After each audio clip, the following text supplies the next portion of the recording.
Le business model Canva est un outil performant qui va permettre d'observer très rapidement comment l'entreprise génère de l'argent.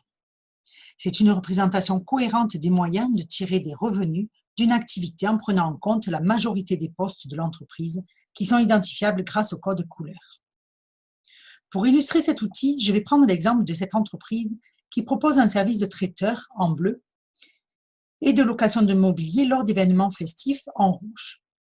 De la conception au service en passant par la préparation.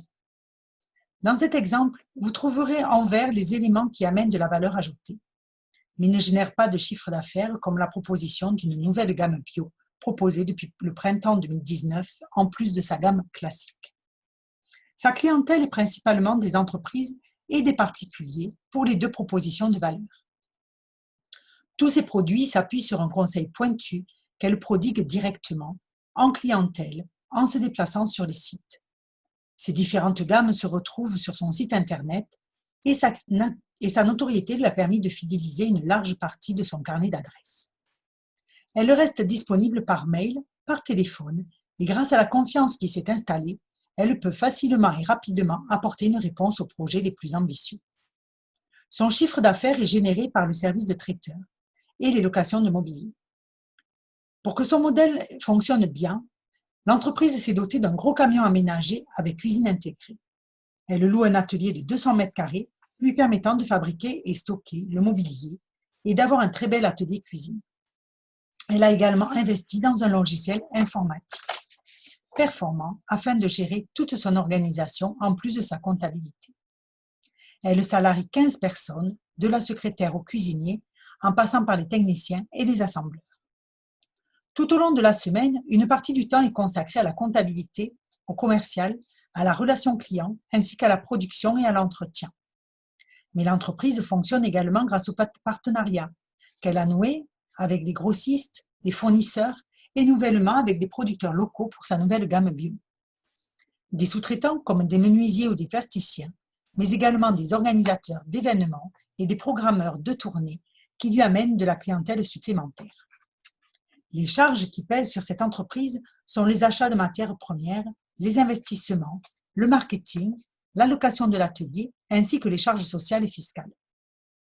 Suite à la déclaration de l'urgence sanitaire, elle a été conduite à cesser brutalement son activité. Se retrouvant sans clientèle, l'activité totale de son entreprise s'est retrouvée à l'arrêt. Une partie des éléments de socle de l'entreprise, que sont les charges fixes et la relation client, installée continue de constituer la coquille vide de la société. Le chômage partiel a été demandé pour la totalité des salariés. La gérante a fait appel à un cabinet de consultants qui lui a permis d'effectuer rapidement une étude des besoins de la clientèle et des outils de production à sa possession. Cela lui a permis de mettre en place de nouveaux produits liés à de nouveaux services avec un coût moindre d'investissement. Elle peut ainsi proposer la livraison de repas bio avec un système de circuit court grâce à un développement de ses partenaires et des producteurs locaux, ainsi qu'une entreprise de livraison qui lui a permis de proposer un service à domicile ou sur les lieux de travail. Une communication commerciale a été développée grâce à une personne extérieure spécialisée en réseaux sociaux. Pour sa partie mobilier, afin de répondre aux besoins de ses clients en matière de distanciation due au Covid-19, elle a créé du mobilier repensé avec du plexiglas intégré et des cloisons modulables. Pour cela, elle a noué de nouvelles relations avec des fournisseurs et travaillé ses contrats avec ses sous-traitants. Dans un premier temps, elle s'est tournée vers ses propres clients, puis a actionné une communication plus importante.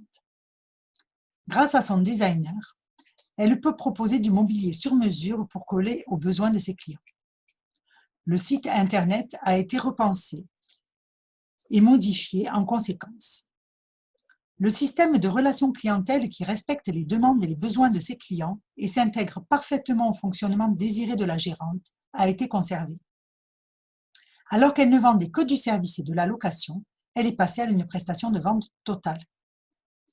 Pour que cela fonctionne, avec le consultant, elle a croisé chaque nouveau poste de travail en regardant le profil de chacun de ses salariés et leur capacité à transformer et adapter leur savoir-faire. Seule la secrétaire un commis et un assembleur ont été maintenus en chômage partiel. Tous les autres ayant pu s'inscrire dans la nouvelle organisation en adoptant de nouvelles postures.